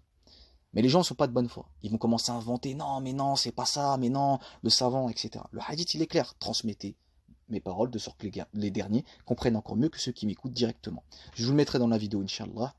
Alors ensuite on continue. Dans un autre hadith, le prophète Mohammed il est en train de pleurer. Et t'as Omar qui arrive, je crois que c'est Omar. Il dit au prophète, pourquoi tu pleures? Et le prophète, il dit, mes frères me manquent. Et il dit, Omar dit, ne sommes-nous pas tes frères? Et le prophète, il dit, vous n'êtes pas mes frères, vous êtes mes compagnons. Mes frères sont ceux qui croient en moi alors qu'ils ne m'ont même pas vu. Regarde comment le prophète, il nous élève. C'est plus difficile de croire parce que quand t'as pas de prophète et que t'as juste un Coran, alors que de croire que quand t'as un prophète, t'as une lumière autour de toi. Dès qu'il est mort, ils se sont tous entretués. Ça prouve bien que le prophète, il élevait le niveau. Tu comprends ça? Il est mort, ils se sont tous entretués. C'est comme par exemple, quand il y a les parents, et que t'as des petits-enfants, et t'as les enfants. Dès que les enfants ils partent, les parents, quand les parents ils sont là, les enfants ils se tiennent à carreau. Les parents ils partent de la maison, ils foutent le bordel les enfants. C'est pareil, d'accord? Donc regardez, croire sans livre, c'est parce que on a une foi plus puissante. D'accord? On croit qu'avec le livre. Eux, ils croyaient parce qu'il y avait le prophète avec eux. Tu comprends? Et les anciennes les anciennes générations, c'était encore pire. Ils croyaient avec les miracles. Et encore pire, les juifs, eux, même avec les miracles, ils croyaient pas. Nous, on croit sans rien, sans miracle, qu'avec le livre. C'est pour ça que le niveau de la foi, il est plus bas. Et c'est pour ça que Dieu va envoyer un Mahdi pour remonter le niveau de la foi et virer tous les gourous. D'accord? Voilà. Alors, les gens de la fin des temps, ils seront meilleurs, je dis. Regardez nos mœurs. Avant dans l'ancien temps, on envoyait des coups de fouet, on coupait des têtes, même au XVIIIe siècle. Marie-Antoinette et Louis XVI, ils se sont fait décapiter. Est-ce qu'aujourd'hui la peine de mort en France, elle est encore applicable? Non, on ne l'applique pas. Il y a dans quelques pays, mais c'est des exceptions. Aujourd'hui, on n'est plus dans le sauvage, tu vois. Quelqu'un qui fait du mal, par exemple, qui fait du mal, on le met en prison, on le fait payer des amendes, mais on va pas le tuer, le torturer, le couper la tête, etc. Voilà. Donc les mœurs, ils ont évolué. Aujourd'hui, tu as l'État-providence, tu as les aides sociales, mais tous ceux qui disent, ouais, Hijra, dès qu'ils ont un problème au niveau de la santé, ils reviennent dans le système social de la France. La France, comme ça a été dit, elle est plus musulmane que beaucoup de pays musulmans. Dis pas avec les lois de gay. Hein. Regardez pas ce qui est, je veux dire, vous regardez que les problèmes. Vous regardez pas les choses positives, c'est-à-dire le système social.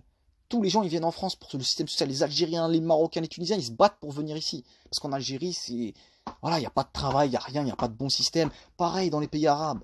Ils viennent gratter la France. D'accord ? Donc aujourd'hui, dans le monde, les mœurs, ils ont évolué. Elles sont, voilà, je dis pas surtout, mais il y a beaucoup de choses qui sont meilleures. Ok ? L'entraide, etc., les aides sociales, voilà. Donc, le Mahdi, comme je l'ai dit, c'est un réformateur. Il viendra expliquer l'islam, le Coran qui n'a pas été compris, et il enlèvera tous les faux hadiths. Les hadiths, il n'en fera pas des lois, ce sera des éléments bonus, à la limite, ou historiques, ou pour les recherches. Et le Coran, ce sera la loi. On suivra la loi. Et lui, le Mahdi, il instaurera sa propre sunna. Mais comme le Mahdi, il a des mœurs qui ressemblent au prophète, il ressemblera au prophète. Mais il pratiquera l'islam selon son temps, en 2020. Et transmettez mes paroles de sorte que les derniers comprennent encore mieux que ceux qui m'écoutent directement. Réveillez-vous. Méditez et réfléchissez. Et c'est ce que le Mahdi fera. T'as des savants, je ne vais pas dire leur nom. T'as un savant wahhabite en Arabie Saoudite très connu. Son nom commence par un F. Je vais pas dire son nom, mais je donne des indications, ok ? Il dit, on lui a posé la question, on lui a dit, savant, shir, est-ce qu'on on a le droit de parler de la religion juste aux gens, en répétant la doctrine, mot pour mot, ce que le savant a dit. Il a dit, vous n'avez pas le droit de répéter, vous n'avez pas le niveau. Vous n'avez pas le niveau, vous ne comprendrez pas. Vous n'avez pas le niveau. Et il te dit, tu lui dis même mot pour mot, il te dit non, même mot pour mot, tu peux pas. T'as pas le niveau, etc. Voilà. Ensuite, il dit, est-ce qu'on a droit aux savants, on a le droit de lire des livres de savants ? Non, vous n'avez pas le droit de lire des livres de savants, vous ne comprendrez pas, vous n'avez pas le niveau. Ok. Ensuite, il te dit, vous devez, ah oui, voilà, n'écoutez pas les faux savants, vous devez écouter les savants agréés, nos savants à nous agréés, et apprendre auprès de nous. Regardez l'orgueil, d'accord ? Alors dites-moi, est-ce que ça c'est un savant ? Il vous ridiculise, il vous écrase, alors que le Mahdi, même une femme au foyer, elle pourra donner un jugement. Regardez le contraire, le Mahdi, il vous pousse à réfléchir, à méditer. Il vous dit, vous êtes intelligent. Dieu dans le Coran, il dit, ceux qui méditent la création des cieux et de la terre, ainsi que l'alternance de la nuit et du jour, et qui disent, gloire à toi Seigneur, tu n'as pas créé cela en vain. En vérité, ce sont eux, les doués d'intelligence. Dieu te dit encore la parole de Dieu, on va voir si la parole de Dieu, elle est meilleure ou moins bien que la parole d'un savant d'Arabie Saoudite. Dieu te dit, si tu médites, tu réfléchis, tu dis, Dieu n'a pas créé cela en vain. Tu médites sa création, Dieu te dit, t'es un doué d'intelligence. Et le savant, là, celui qui commence par un F, il te dit, non, t'es bête, t'as pas le niveau. Alors, c'est qui ? Tu vas choisir qui ? Le savant ou Dieu ? Eux, les savants. Par exemple, s'ils entendent ce discours-là, mise en garde, c'est un fou celui-là, là. Alors qu'en fait, tu prononces la parole de Dieu. Tu mets en évidence la parole de Dieu qui te dit t'es un doué d'intelligence, et lui te dit non, t'es un teubé. Pourquoi ? Parce que eux, ils veulent garder le monopole du savoir. Ils veulent vous rendre ignorant. T'es ignorant, tu peux rien faire. C'est comme en France avec les révoltes des Gilets jaunes. Ils connaissent rien. Avant, ils voulaient nous garder dans l'ignorance. Ils connaissent rien. Tu peux pas te révolter. Tu connais rien, tu peux pas te révolter. Quand tu sais, et tu connais les problèmes, les problématiques, tu as le savoir, tu connais les problèmes, donc tu vas te révolter. Si tu connais pas, tu apprends selon leur vision à eux. Eux, ils vont t'apprendre pour pas que tu te révoltes. Ils vont te cacher tous les hadiths problématiques. Ils vont dire les compagnons c'est les meilleurs, c'est les boss, ils les divinisent. Et les chiites, c'est les ennemis. Les coranistes, c'est les ennemis. C'est eux les boss, c'est eux les meilleurs. C'est faux. Le Mahdi vient pourquoi ? Le Mahdi, c'est bien guidé, parce qu'on n'est pas guidé. Il vient combattra les savants. Et les savants diront c'est Dajjal. D'accord ? Voilà. De toute façon, je sais très bien. Hein. Là, je le dis, 90% des gens qui m'écoutent, 90% comprendront comprennent rien à ce que je dis. Rien du tout. D'accord ? Je sais que je parle dans le vide. Et il y a 10%, allez, vais être gentil, allez, peut-être 10%, ils sont capables de comprendre ce que j'ai dit. Ils vont apprécier, comprendre, et ça va te faire devenir meilleur. Et le reste, je sais, le reste, c'est pas la peine. Vous pouvez repartir à écouter vos imams, là, de France, vos imams, vos savants d'Arabie Saoudite. Voilà, mais je vous le dis juste comme ça, hein, je sais très bien. Je parle dans le vide. Mais voilà. Donc, voilà, alors. Donc j'avais dit, il expliquera l'islam, il verra les faux hadiths, il s'accrochera au Coran, et il fera sa propre sunna. Tous les prophètes, ils avaient leur sunna. Le Mahdi, il aura sa sunna à lui.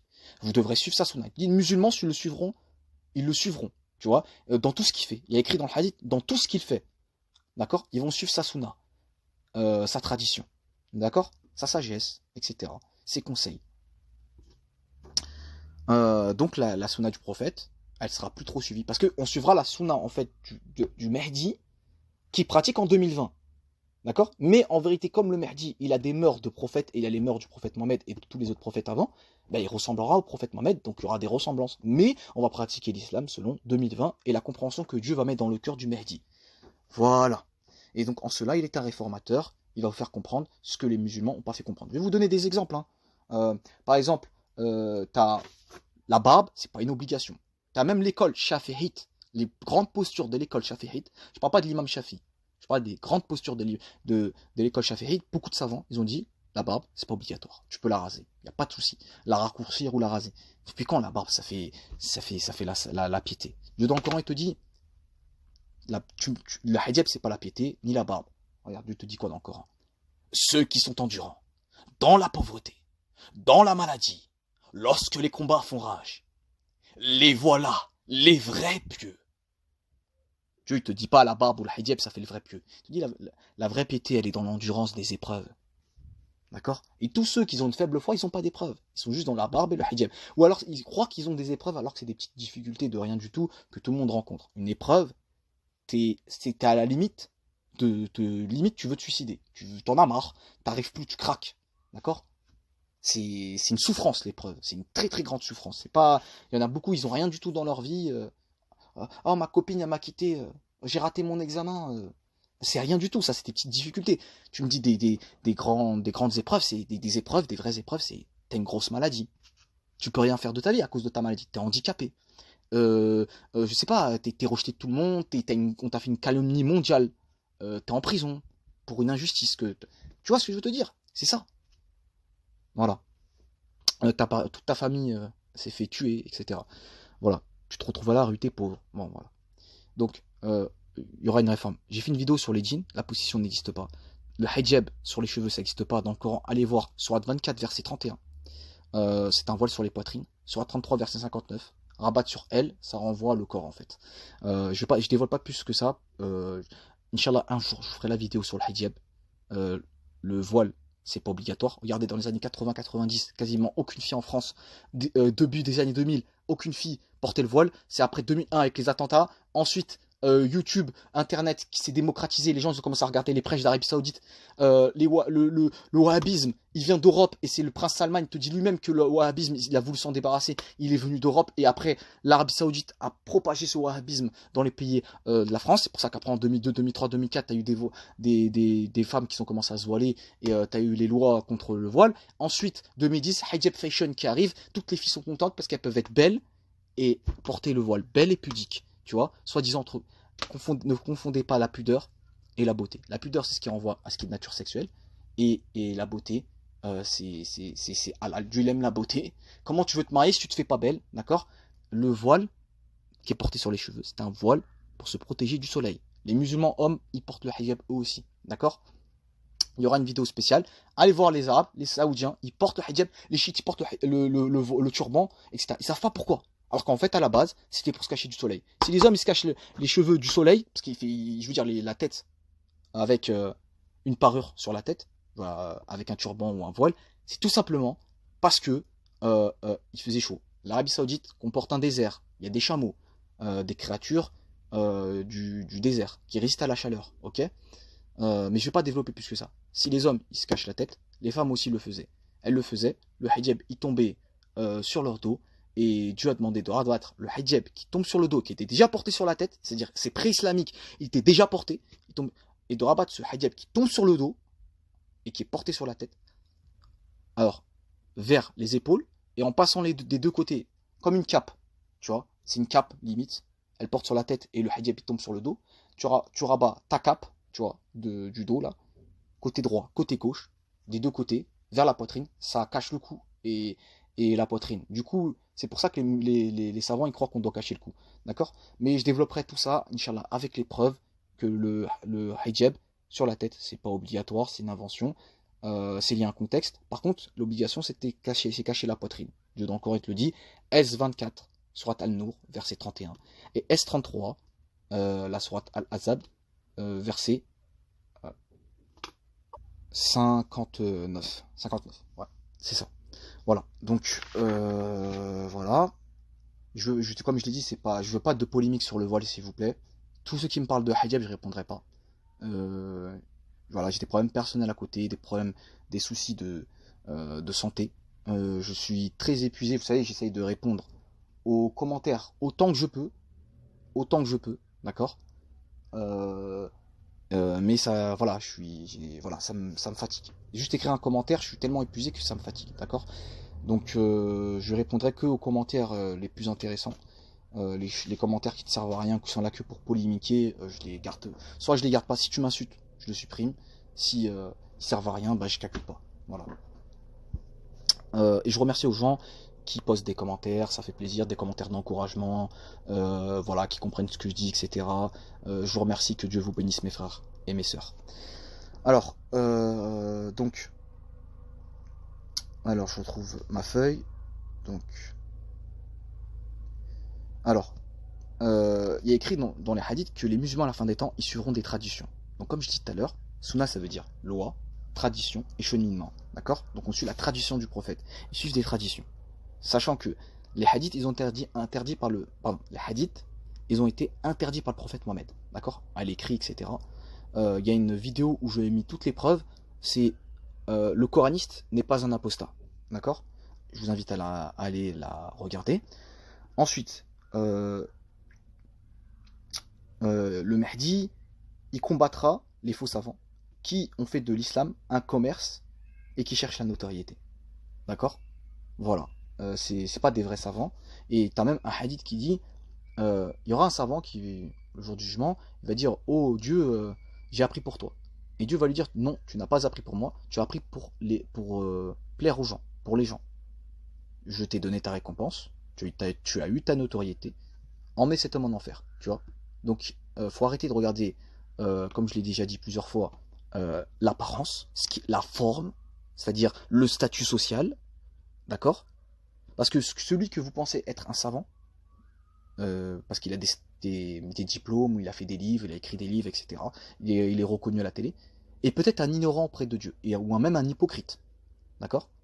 Et celui que vous considérez comme un misérable, par exemple, c'est ton pote que tu vois tous les jours, il a pas de diplôme, mais il fait que de méditer, il apprend, il réfléchit, etc. Il fait des recherches, il est dans l'humilité, il a un bon comportement. Bah, peut-être que lui c'est un savant, quelqu'un de très très grand. Peut-être même qu'il a un niveau de prophète, on ne sait pas, tu vois. C'est Dieu qui sait.